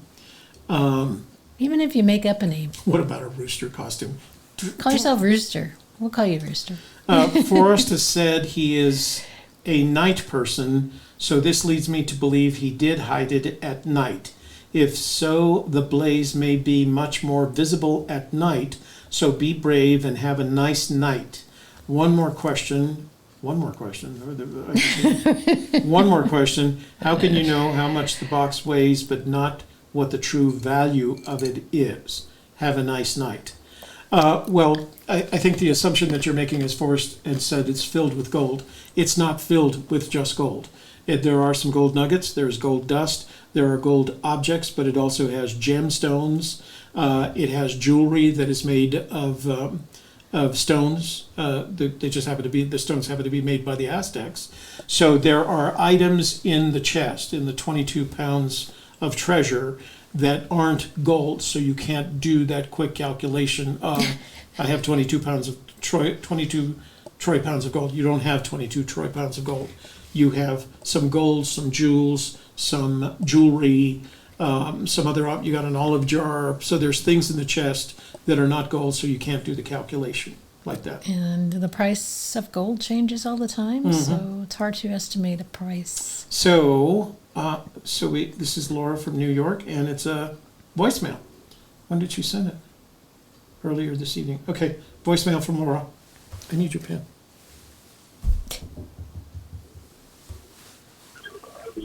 Well, hello, Toby. This is New York. Laura, the earth science teacher. I follow right now currently about 40 of our brave trekkers who are on the PCT, the Pacific Crest Trail, and the CDT, the Continental Divide Trail. And there are white and blue blazes in paint all over rocks also. There are quite a few on the Appalachian Trail as you get up near Connecticut. I'm following a number of every day, following a number of YouTubers who post, and all over the rocks of Connecticut, Katahdin, where they end up in Maine, there are blazes, there are paint, white and blue blazes all over the rocks. Just thought I'd mention it. As usual, love your show. Thank you for everything. It was very glitchy earlier, and I don't post. You've never seen my name, but I watch every single show. It says 107 watching now. I stayed with you. It did come up 3 times. I think K-Pro found the same thing out. I had to go back to it 3 times to get it clearly. Okay, have a good night. Laura, thank you for leaving us the voicemail. The markings that you're talking about, the paint markings, are usually left by the people who are responsible for managing the trail, and sometimes those are private corporations or nonprofit corporations. The question the lady asked was related to very specifically to the behavior of the USGS. I'm sorry, the U.S. Forest Service. But you're right, you will find paint markings on rocks, on trees, and other as you go through those trails. But again, generally speaking, they're made by the people who take the responsibility for managing trails. And I know in parts of the Appalachian Trail, they are nonprofit organizations that do that to ensure the integrity of the trail. But thank you for calling. And I'm sorry you guys had the kind of problems you did tonight about signing on for the first part. I'll take the blame for. That was, I think, our fault. But part of it, you guys not being able to see us, is YouTube having a really bad day, apparently. Let's see. Laura just left a voicemail before he says, okay. So, okay. That is it. So, I think, Christy, do you want me to call you so you can talk about things, and so I can tell you what we're doing, what happened today that changed my plans again? So just tell me, and I'll call you first before I call anybody else. Now, I haven't opened up the phone lines. If you want me to call you, send a text message to 866-597-9901 with the words, please call me, and then tell me what you want to talk about. Give me your name and tell me give me some information so I'm not calling blind. The Buckets Prospecting. Gotta go. Love you guys. Hey, thank you for joining us tonight through all these trials and tribulations. So, can you see the blaze from Google Earth? If you go by what Fenn says about the little girl from India, that with a map, she can only find the first 2 clues, and then I would have to say, no, you can't find the blaze on Google Earth. Yeah. I think that would, first of all, if you've ever seen, we have a video showing the differences of a single location between Google Earth, a drone flying at about 100 feet, and then boots on the ground. And there, Google Earth can't tell you anything. You can't even trust that it's telling you what you're seeing, because what you're going to find if you're relying on Google Earth, you're going to find that once you get to that spot that you're looking at Google Earth, you won't recognize it. You will not recognize it. So that's just from, we know that from experience. So take a look at that video, that one video we did where we showed a literal physical location in Colorado. Was it still in Colorado? Yeah, we were still in Colorado. And we took the Google Earth, the highest resolution Google Earth image that they can provide. We took a drone shot at 100 feet, and we took boots on the ground, a camera shot of boots on the ground of the same location, and you're just gonna be amazed at the differences. Do not put any, how do I say this? You're not gonna find the treasure by looking for it on Google Earth. Even though somebody would have definitely found it by now, yeah, if that was possible. Although there are actually, somebody actually put a pin, a Google Earth pin called that you can find. Forrest Fenn's Treasure. Yeah, it's not there. Okay, I am going to I think she had Google Earth, or she had a map. They talk about it. If you look at Terry Scant, you can find the quote, the exact quote. It originally came out in Jenny Kyle's Mysterious Writings. She asked him a question about it. Okay, so did K-Pro leave? Did she? I haven't seen her in the room. I was going to call her and see if she wants to talk about things. Should I call? I don't know. Or you could text her. Text her and say, "Are you busy? Did you want me to call you?" Or while you're doing that, let's see. We've done texts, we've done emails, and we haven't done any live calls yet because you're trying to figure out if we're going to do that. We had all our surprises, I hope. Yeah. Unless we get any more super chat, that would be a surprise. So all the surprises are on us tonight. Unfortunately, we had thought we were going to have a few surprises for you, and then it turned out not so much. I was going to talk into it, but because we're doing it on the mixer. Sorry. Keep going. Okay. So anyway, where was I? Sunday Funday. We did get caught up, yay, on all of our texts, voicemails, emails, except for the super long ones. Toby didn't want to read 3-page emails. But they thought those emails were important enough to write them and send them to me. And we just can't read literally 3-page emails, very detailed emails on the show without losing all of you. So I will take those emails and I will post them. So the community page, I think, is going to kind of become our blog. We will post them because I think you should read them. That's why they sent them to us. So I think you should read them. They have their, interesting, their own ideas, and it's only fair that we take what they sent us and share them with you. This is going to take forever. All you had to do was write call, question mark. Oh, well, that's why it took so long. That's what you do when you're out texting me to see if you want to call me. I do it, I wanted to be formal about it, so I said, are you prepared for me to call you at this point in time? Let's see what she says. If not, then we'll open up the phone lines and let's see what you guys have to say about anything tonight. Yeah, I don't think we made, other than YouTube, I don't feel like we made that. Toby and Shelley made any news. Did we make any news tonight? What do you mean? Like, Forrest Fenn said the treasure is in New Mexico? He didn't say that. No, but I didn't, we did, it's something, that was. I said that. That was an example. Yeah, I said that. You said that the treasure Yeah, was in New Mexico. and I agreed that it's not far, but too far to walk from his house to get to the treasure. Okay, so K-Pro must be busy with something. I'm not gonna bug her. Cynthia, if you wanna call in, let me know. All right, so let's go back here. Are you gonna open it up? Wait, I gotta do the. Wait. Wait. Open.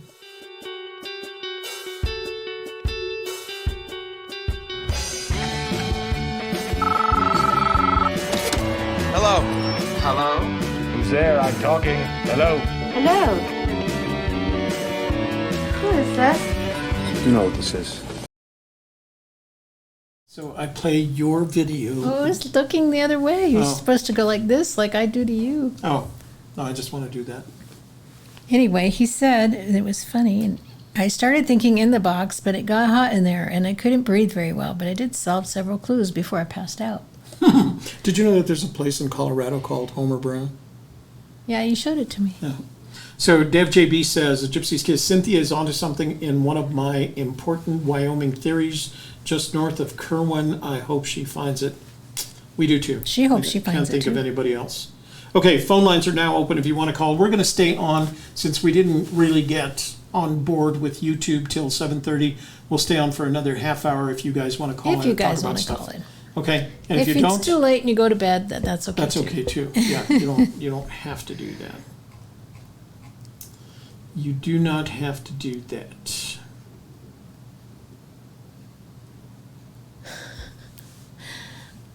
So you know what I do want you to do though? I want you all to say thank you to Mitzi Moore for being our newest moderator and handling it really, really well and not throwing the wrench at everybody. I think she's done a great job. I think we should play her song again. I think we should too. Celebrate. Celebrate Mitzi. Celebrate. There she is, waving that wrench around.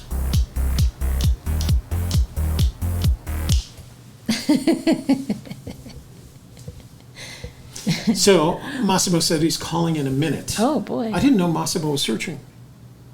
I thought Massimo was the guy we met from Italy. Oh, it is the guy we met from Italy. Well, wait. Well, who did you think it was? I thought it was our friend from Facebook. Can he call from Italy on this I don't number? know. Maybe he's in the United And let's States. see. Oh, maybe he has a U.S. phone right now. Maybe his family. Maybe he's visiting again. Okay, let's see what we got here. Hey, you reached Toby and Shelley. Who's calling? Where are you calling from? And what's your observation? Hello, Toby. Hello, Shelley. Yeah, that's right. Steve from Houston. Hey. So, hi. How are you doing? I'm good. I'm good. Thank you. Good. So my question is for you. Oh. So it's about the Moby Dickens video. Uh-huh. And what I wanted to know, have you watched it? I shot it. Yes, I he's know. watched it. Have you rewatched it? Oh, yeah, lots. I edited it. Okay, I've watched so- it regularly, added titles, things, yeah. It's practically memorized. Okay. Yeah, so my question is, during that video, Forrest Fenn is a pretty cool cucumber. And I believe it was you. You asked him to tell the searchers in the audience or something what was so important about Too Far to Walk. And he kind of you kind of rattled his cage, it seems. And I think he said, I didn't say that it was too important, or, he kind of stumbled. Mm-hmm. What's your interpretation of that? That was actually the beginning of the end of our relationship. So here's the point that I was trying to make. That day at Moby Dickens, he was not actually pitching The Thrill of the Chase. He was pitching Too Far to Walk. And in the preface in Too Far to Walk, first of all, the title of the book is Too Far to Walk, which is a phrase that's in the poem. But if you go to the last 3 paragraphs of the preface to that book, He describes a trip that he took when he was a little boy along the Madison River, and he talks about where he got in, generally speaking. They drove him from West Yellowstone, and he had them drop him off near an entry point in the river, and he had a little raft that he pulled behind him. And he says, for 3 days, I walked up that river fishing in the dark green waters around each bend, etc., etc. He tells that story. And then he says, and I'm going to paraphrase here because I don't have the book in front of me, and then he says, I loved taking that trip over that 3 days. I got out he talks about the campground. Cynthia would know the campground that he got out at. And then so he tells that story, and in the book he writes, I would love to go back there and do that, but for me now, it's too far to walk. And I wanted him to tell that story because he didn't mention it in the preface. He was talking about, somebody had asked him the question about what's the clue in the book. At the time, I thought that was the clue in the book, and I was trying to get him to agree with me, which he figured out, of course. And he did a real hard comeback. I think I asked 2 questions in that thing, and both times he gave me some pretty harsh pushback. And that was one of the times because I thought that was the clue, right? And I was asking, he didn't mention it. He mentioned the map a couple of times as like the clue doesn't go north of the Canadian border. So I wanted him to tell people why it was in there, why Too Far to Walk was so important in the book. And you're right. I don't know whether. So if I rattled him, I always felt like I made him mad. Like, what gives you the right to ask that question, kind of thing. So after that day, that's when he became kind of hesitant to engage with me, other than when he needed a favor. And don't get me wrong, I'm not saying that he only uses me or wants to talk to me when he needs a favor. But I remember that day was his response to me was very uncomfortable, and the only advantage I had that day, the only advantage I had that day was that there were only 4 people in that room who knew who I was. One was Forrest, one was Dorothy from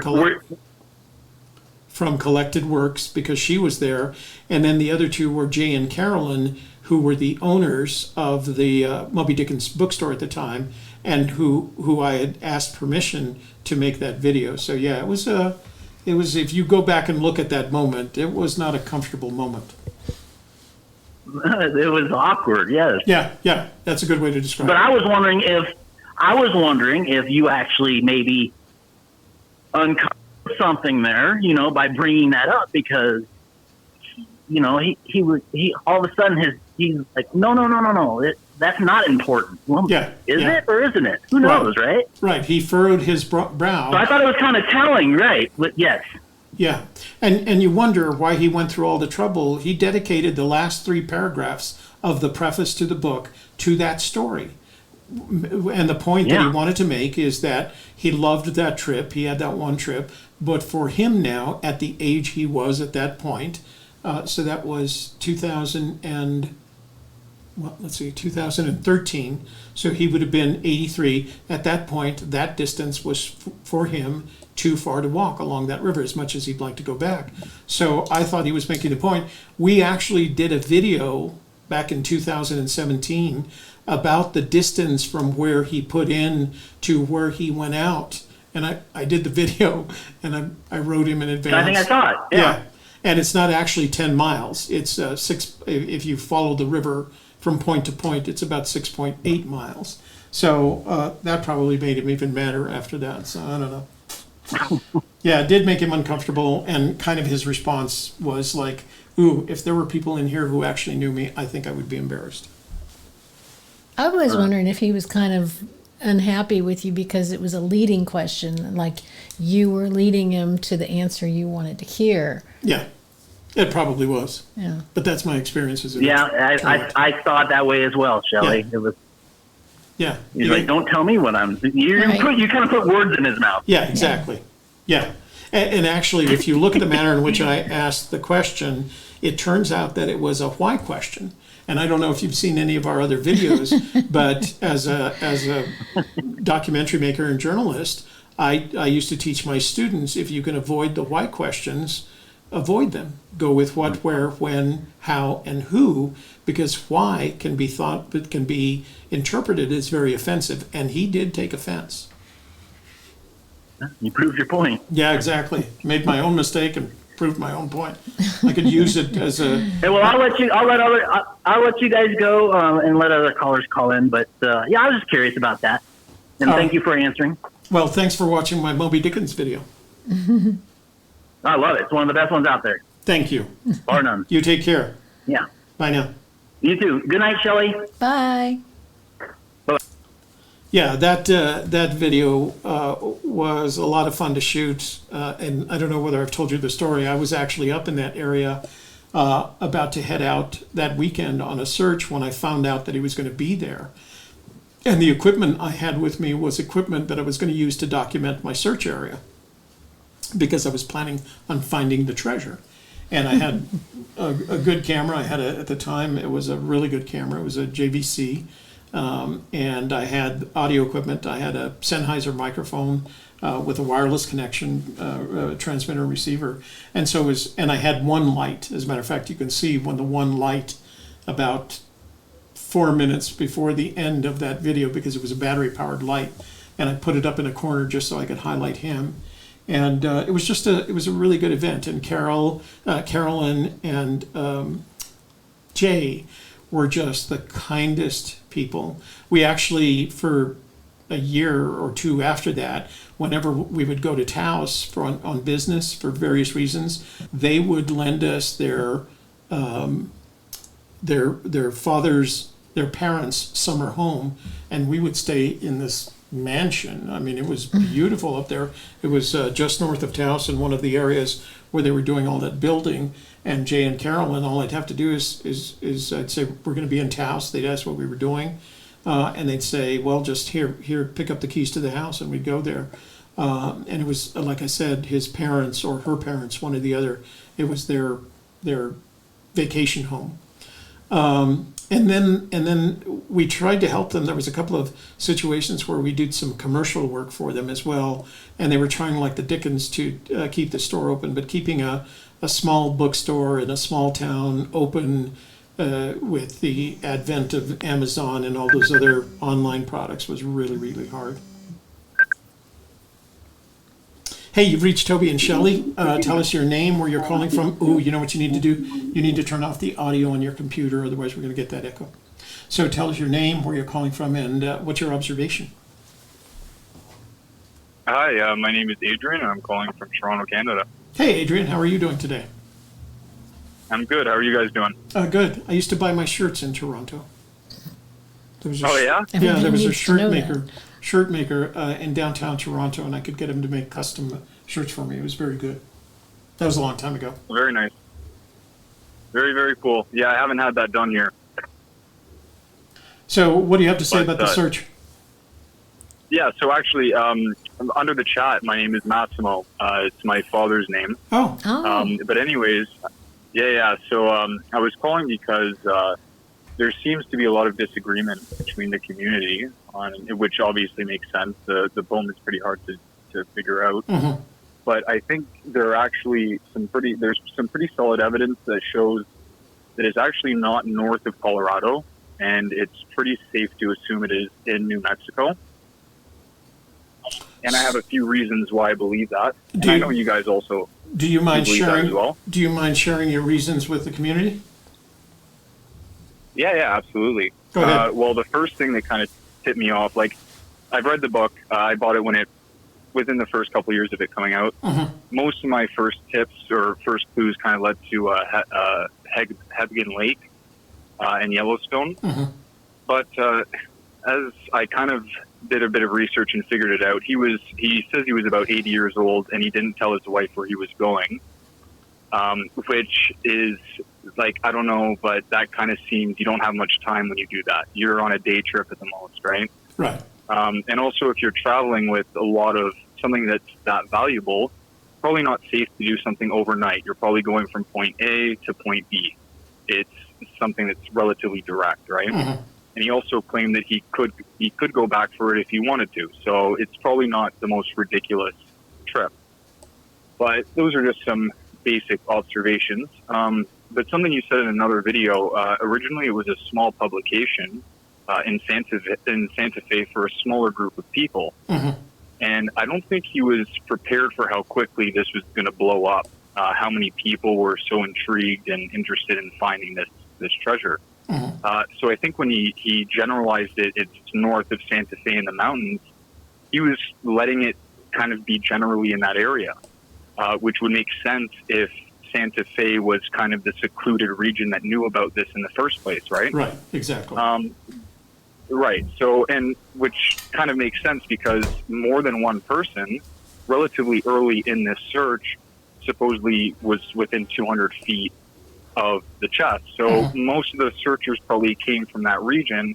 And if there was more than one person, odds are that it was there. But the biggest proof to me was the interview that he did on November 23rd, 2013.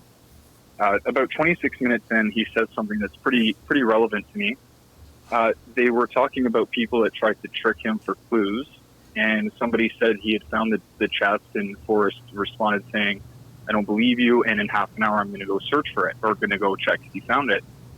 And the guy had been waiting to go follow Forrest, and they were laughing, and somebody in the crowd said, "Okay, so where'd you go?"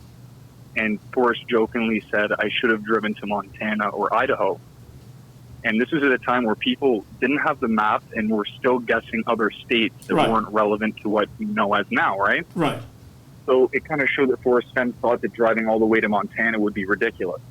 So when I heard that, I was kind of heartbroken because instantly I'm like, okay, my Hebgen Lake plan just doesn't work out here. Mm-hmm. So I'm pretty confident that it wouldn't be north of Colorado because he's already saying that Montana's a little ridiculous. So then a day trip already in Colorado is way too long from Santa Fe. So at this point, it's almost guaranteed in New Mexico. Like, I'd have to assume that, right? Does that make sense? Well, no. I mean, you're preaching to the choir in this case because because for a lot of the same reasons, we feel the same way. We feel like he made a day trip. It was within a short distance because that's the behavior. His initial plan was made when he was dying from cancer because he thought he was going to have to make that trip to his special place when he was dying. And it turns out, in Moby Dickens, one of the first thing he says, "But I got well and spoiled the plan." That didn't change the location, right? The location remains, the special place remains the same. So for all those reasons, we believe the same thing. That's our opinion, and we base our theories on that. We know there's lots of opinions and lots of theories that are based on all the other states, and we try not to debate those or talk anybody out of them trying their theories. But if you look at the things that, and we're back to, the video, you probably watched it if you've looked at our videos. Forrest Fenn died in December of 2010. What you'd have is 1,000 copies of the book being sold out of a Collected Works bookstore, and none of the stuff that started happening after he realized, and Hooley mentioned it here in the room, but it went viral after the story that was published in Hemispheres magazine, because there were literally millions of copies of that magazine published, and they traveled all over the world. And I don't think when he interviewed for that story, I don't think he knew the impact of having a writer publish an article about him, because the articles that were being done about him in that time prior to the article that Margie did were done in the Santa Fe, New Mexico, the Albuquerque Journal, local radio stations, and local TV stations. So it was all staying within New Mexico, per se. It was never expanded. Then Hemispheres hit, and suddenly it goes from New Mexico, not just to the 4 treasure states, but to the world, right? And now he's got to deal with all the infamy that is associated with exactly... and I think. Go ahead.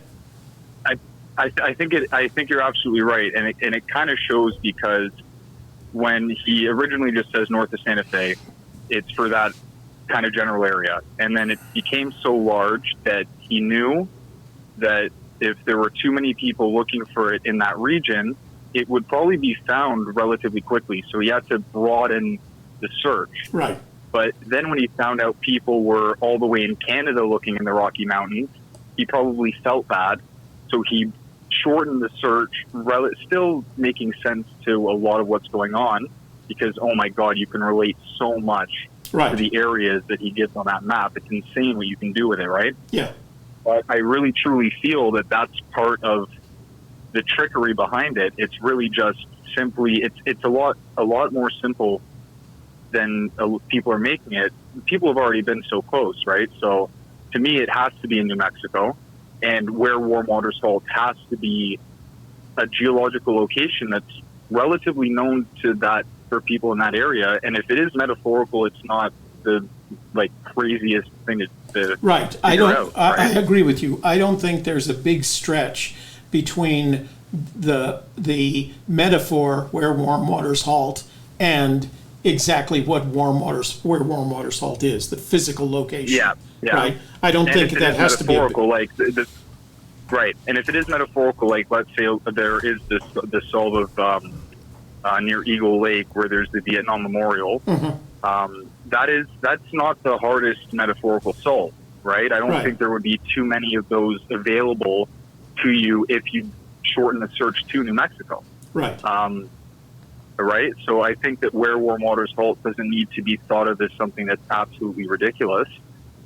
People have figured it out pretty quickly, actually. So it shouldn't be taken so hard, right? Yeah. No. So I think those two things can be agreed on. Is that it's not north of Colorado. He's pretty much said that in an interview that Montana would be ridiculous, right? So Wyoming's even further. So those two are probably off. So it doesn't really make sense. I don't know. So New Mexico, and then where warm water salt is something that's reasonably easy to solve in a sense. There might be a few different places it could be, but it's not the most ridiculous. I also think that not far but too far to walk is not suggesting you need to drive, obviously, because the first two clues are within 200 feet or so, right? I've noticed one thing that I'd like to point out. No one's talking about the line but too far to walk as a actual distance. So if you search for walking distance is two things. Public transit uses it for consensus as 0.25 miles. Mm-hmm. So anything longer than 0.25 miles is considered not walking distance. Right. But actually the Japanese used it a while ago, and it's every 80 meters is technically on average 1 minute, and that's walking distance. Huh. Right? I'd never heard those So it might actually statistics. That's be interesting. Yeah. If you search it on Google, what walking distance is, it's 80 meters for 1 minute is a walking distance. Mm-hmm. Right? So, anyways, I don't think there's any need to drive or anything crazy. And another thing is the blaze is also not that hard. Because in an interview he recited the poem from memory, and he said a blaze, not the blaze. In that same interview, he also he was asked if you can do the whole solve from Google Maps, and he said no, and then regretted answering that. So I think that was kind of him saying the blaze is not something you would ever see on Google Maps. Agreed. So here's the challenge, because you started with you posited the theory that everybody could agree on that. The problem is not everybody can agree on that, because there are searchers who, with their own logic and reasoning, can get you into any one of the other states. When we think about New Mexico, we use a lot of the reasoning that you used on this call tonight, and in addition to that, Forrest has never said, first of all, he didn't discover the Rocky Mountains till 2013 with the publication of Too Far to Walk. And he's never used the sentence, you can find the treasure in one of 4 states, New Mexico, Colorado, Wyoming, or Montana. He's never said that there are 4 states involved. He simply says in the Rocky Mountains, and then he excluded states. He said it's not in Idaho, it's not in Utah, etc., etc.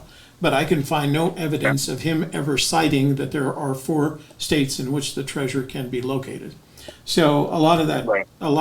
goes back to our theory about it being in New Mexico.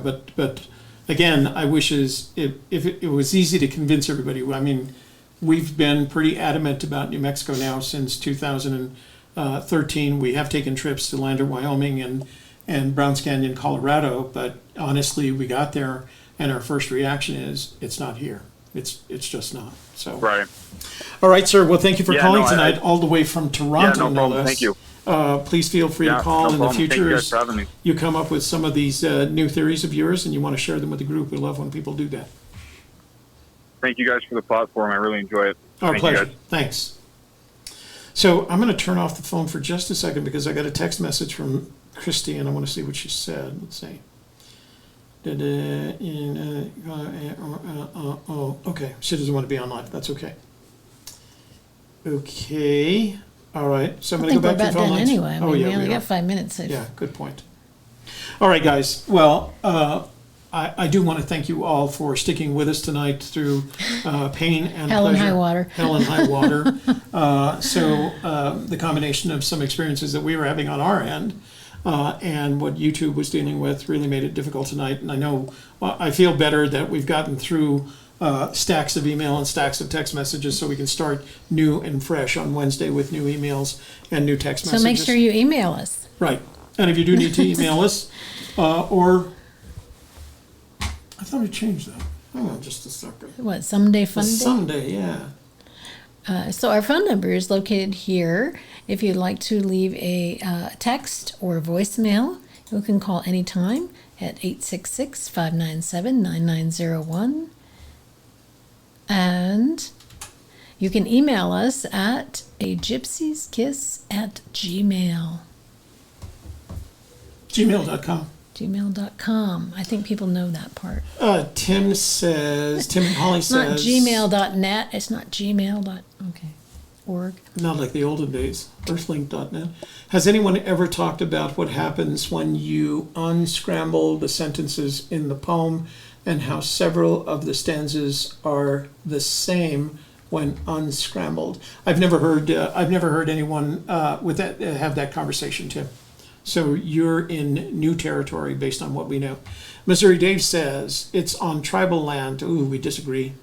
Forrest Fenn, roughly, what if there isn't a legal issue? The finder can keep it, yeah, because it's a federal, be part of the tribe. The finder will be part of the tribe. Oh, well, if the finder is part of the tribe, yeah, but that's pretty.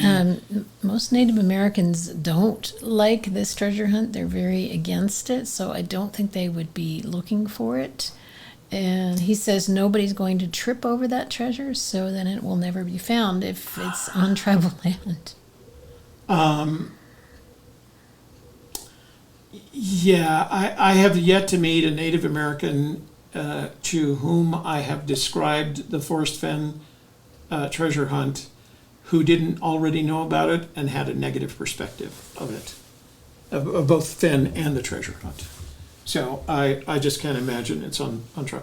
I think the issues associated, yeah, I guess you can say it's not going to be a problem if a member of the tribe finds it, but then why the heck are we all looking for it? Because the majority of us that are looking for it are not members of any particular tribe.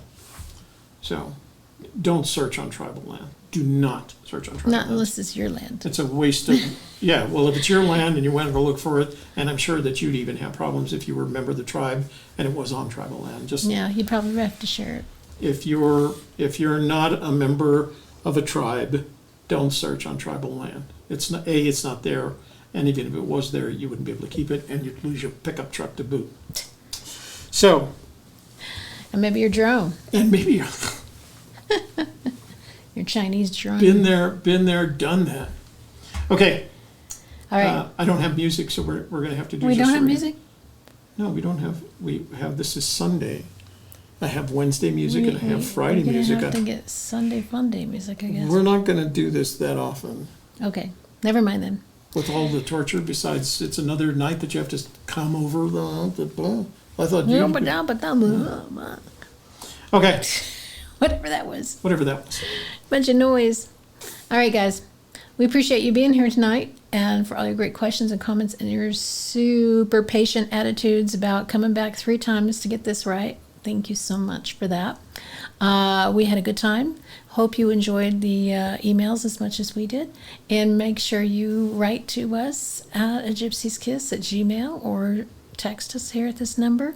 So we have stuff to talk about on Wednesday. Now, Wednesday we'll be back with Wednesday Fenn's Day at 1 o'clock.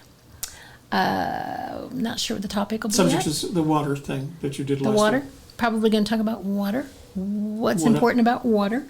And then Wednesday night, Hump Day Hoedown, 7 p.m. And then, of course, right in the middle of that, at 2:30, is The Softer Side. The Softer Side will be back on my channel, The Softer Side .live. So I hope that you will subscribe so that you don't forget about it. Poor little me. At 2:30 on Wednesday and Friday, I'll be doing a fun talking about stuff and things with Toby. It'll be a fun time. And be there, right? Be there or be square. Yeah. So then we should have the new phone by then, I'm hoping. So that we Sweet. don't get that little delay in the conversation. Yeah. So, Sassy, I'll take a look at my email, but the person that you should be talking to is Susie Fennhaven, okay?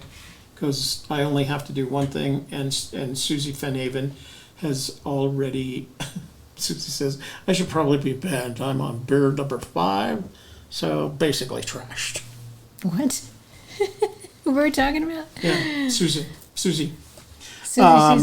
So thanks for joining us tonight. I'd like to thank our moderators, the indomitable Mitzi, Greg Keller, who has to go off to work, ES, who's been here as long as I've been here, and Toby Fan 3000, who really is a big fan.